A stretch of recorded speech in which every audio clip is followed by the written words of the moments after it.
We start tonight with the U.S. ramping up its trade war with China.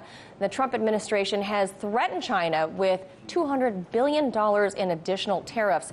Although the tariffs won't take effect for another 2 months, many expect this move will have harmful consequences for the U.S. economy.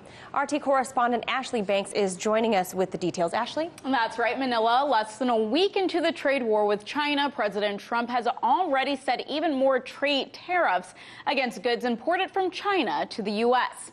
This would be the third round of tariffs on Chinese goods imposed by the administration. The White House says this is in response to unfair trade practices by China. This comes just after the administration imposed a tariff of 25% against $34 billion of Chinese goods. Although the recently proposed 10% tariffs on $200 billion of Chinese goods wouldn't go into effect immediately, taking about 2 months for both countries to negotiate settlements to their trade disputes, these tariffs threaten to be the worst yet, targeting a large number of consumer goods, including tires, furniture, clothing, and some electronics. Many Americans are criticizing the Trump administration's move, saying they supported the previous tariffs, but this last one was reckless. The National Association of Manufacturers CEO said, quote, "America has China's attention.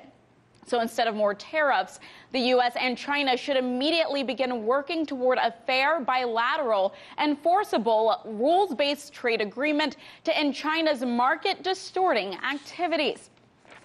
China is accusing the U.S. of bullying the country and warns it will hit back. China's response could have a huge impact on the U.S., including the nation's stock market, especially if China targets American companies operating in the country.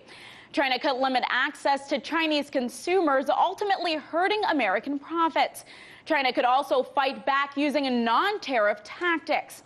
The Chinese government could interfere with American companies' plans for expansion in China. Chinese consumers could be directed to boycott certain U.S. products, and American companies could see things like canceled orders of goods, holdups at Chinese customs at ports, or slowed approvals for building factories. Many companies in the U.S. are opposed to the administration's decision to escalate the trade war, saying it could hurt their business and the U.S. economy overall. Manila? Thanks for that, Ashley. For more on this, we're going now to former U.S. Trade Commissioner Bart Chilton. He's also the host of the show Boom Bust, you can catch right here on RT America. Bart, thanks for joining us on this crazy topic that, I mean, it's just every day there's more. I mean, here we go. Further. It's like Groundhog Day, right, Manila? Yes. There's something else every day. Every day, and it's further and further down the rabbit hole. Today, another $200 billion swipe at China, as you know. Is this a sustainable strategy, though, to rein in China, Bart, if the crux of the problem is intellectual property rights? Well, that's what the president says, that it's intellectual property rights, but, you know, it's not been a tit for tat when you look at, we're not doing anything on intellectual property rights with China. We're putting these big tariffs on. And it's like we say, it's going on and on again. But $200 billion is a lot of money and a lot of tariffs. And, you know, China has not yet responded, but they are likely to. And as Ashley was saying, whether or not it's with some additional tariffs, there's only so much, there's only so many goods we import, the U.S. imports to China. But there could be some problems going forward that are separate from just the tariffs themselves. Now, trade organizations are understandably upset with Trump's moves here. Talk to me a little bit about the impact that the consumers themselves, you and I, are going to feel. Well, this is a little different from the past, where it was $34 billion going up to $50 billion. I mean, people ought to look at it like this, Manila. There is a $500 billion, it's $478, but into the U.S. from China. About 300 is the trade deficit because we export 200. So we've got more room to play with, the U.S. We can place more tariffs on Chinese goods because there's more coming into the U.S. than U.S. goods going into China. So we've got the upper hand that way. By the same token, the tariffs that are being placed on these goods, they could impact consumers at Walmart, I mean, at the dollar store. At first we were talking about, right, exactly. We're hitting the dollar store, you're really talking about average Americans.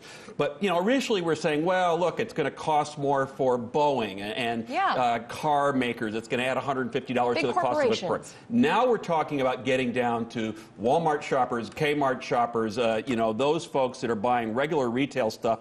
And it may not happen right away. It's a little bit difficult to quantify. And this isn't huge in the overall scheme of the U.S. economy, but it's gradually getting there, and it continues to be worrisome. When would you say we would see that down at Walmart? Well, we're probably talking, third quarter of the year. September, October, I think we'll see the impact. Now, stock markets, we talked on Boom Bust today, are starting to really feel it. It was one thing when it was the $34 billion, $200 billion. We're looking at markets taking a tank, at some of these stores that are impacted by China, have a lot of Chinese goods, starting to take a hit in the stocks. Stock markets in Germany, France, Spain, Italy, the UK were all down based upon this news. So it's having global market ramifications. So let's jump ahead here. Where do you see the end? Is there an end, or do you foresee this going on and on into, how many billions? There's a D-Day, but it's really Election Day. So if you talk about the first Tuesday in November, the U.S. midterm elections, before that, either something happens, and somehow China does something totally unexpected and kowtows in some way, and the president and members of his party who have supported this, Republican members reluctantly supporting it. As you reported, and as Ashley was talking about, the National Association of Manufacturers, usually stalwart supporters of Republican presidents, are opposing this stuff, as is the U.S. Chamber of Commerce. The bottom line is we're either going to have China cave before the election, or this thing could go on for a long time and maybe fall out of the headlines ultimately. Well, it's not looking good if people like Orrin Hatch of Utah aren't on board with this. All right, thank you so much for sharing your expertise with us. As always, Bart Chilton. Hey YouTube, thanks for checking out our channel. We hope you enjoyed the video. We have tons of content for you just like this. For more of RT America's one-of-a-kind news and analysis, be sure to subscribe and never stop questioning more.